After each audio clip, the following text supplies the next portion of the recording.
بسم اللہ الرحمن الرحیم۔ السلام علیکم دوستو، welcome to my YouTube channel Islamic research. دوستو، اگر آپ چینل پر نئے ہیں تو چینل کو سبسکرائب کریں اور مزید اسلامک معلومات اور واقعات کے لیے ہمارا چینل سبسکرائب کریں اور ویڈیو لائک اور شیئر ضرور کریں اور نئی ویڈیوز کے لیے بیل آئیکن کو دبائیں۔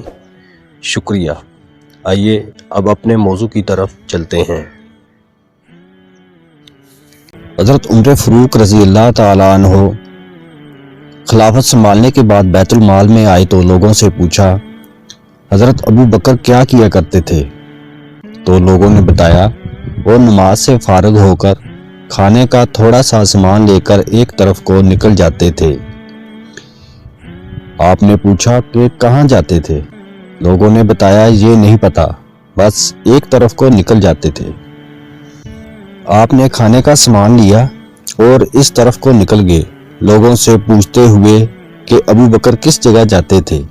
چلتے چلتے ایک جھونپڑی تک پہنچ گئے، وہاں جا کر دیکھا کہ ایک بوڑھا آدمی دونوں آنکھوں سے اندھا ہے اور اس کے منہ پر پھالکے بنے ہوئے ہیں۔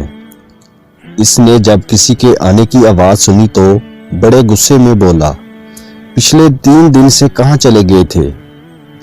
آپ خاموش رہے اور اس کو کھانا کھلانا شروع کیا تو اس نے غصے سے کہا، کیا بات ہے، ایک تو 3 دن بعد آئے ہو اور کھانا کھلانے کا طریقہ بھی بھول گئے ہو۔